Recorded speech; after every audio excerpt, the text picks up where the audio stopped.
Water. They are woeful. We have the best lands. Order. Thank you, Mr. Speaker. Jan Logie. Thank you, Mr. Speaker, and that's the perfect segue into acknowledging our home installation program. Thank you, Maggie. That was beautiful.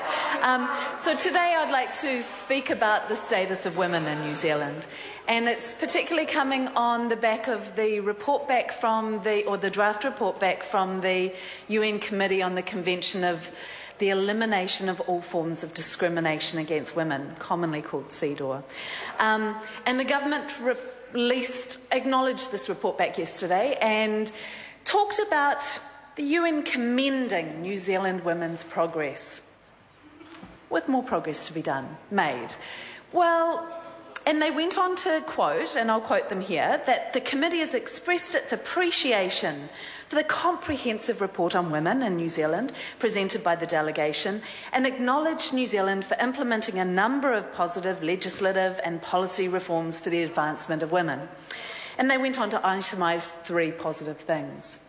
Well, I read the report, and to be fair to the government, I actually found 7 things that they could have, acknowledged that were positive. That's pretty good, eh? 7. It's just a shame that there were over 50 concerns and recommendations. I think there's, if you're looking on the scale of commendation and work to be done, I think it falls on the side of work to be done, team. This government has a lot of work to be done to progress the rights of women. In fact, the rights of women under this government are regressing. And I would just like to remind my colleagues, if you can see this beautiful picture, maybe a little hard to see. I think, when we wonder why the rights of women may be regressing, I remember back to the day after the election and the front page of the Dominion Post. And here we have the National Party and caucus, albeit not officially. And here we have John Key, Bill English, Stephen Joyce, Murray McCulley and Jerry Brownlee. This is the face of this government, and may I say, it's not woman-friendly. And this government has been consistent with that image in this term. They have not been woman-friendly in their progress.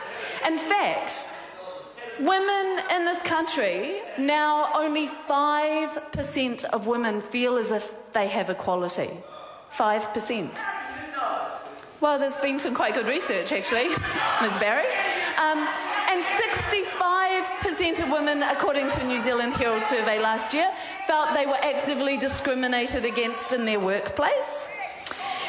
Women's unemployment has increased, and this is most notably in Christchurch, where there's actually, I think it wouldn't be going too far to say, a bit of a crisis in women's unemployment.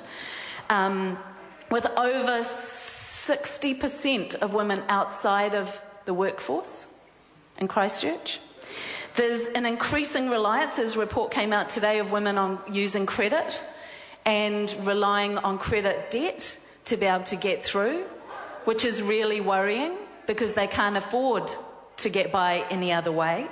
There's been an increase in the gender pay gap, and women are 3 times as likely to be working multiple jobs compared to men. Women are working the same hours as men now, but 65% of those hours are unpaid.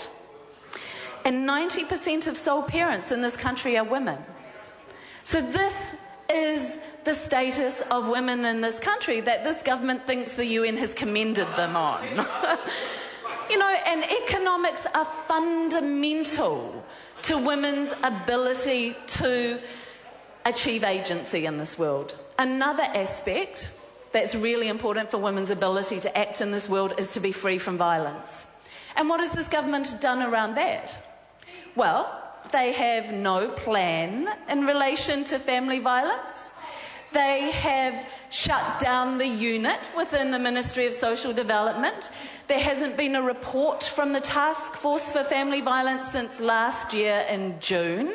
They've changed the police reporting of statistics in a way that the Minister of Social Development didn't even know about, so they're no longer able to actually even monitor the problem. They've cut funding. The funding for the women's refuges is in a bit of a crisis, I think you could say. So altogether, This government and the face of this government has a lot more work to do. Simon O'Connor. Mr. Speaker, it's a pleasure to take this final call. I believe in the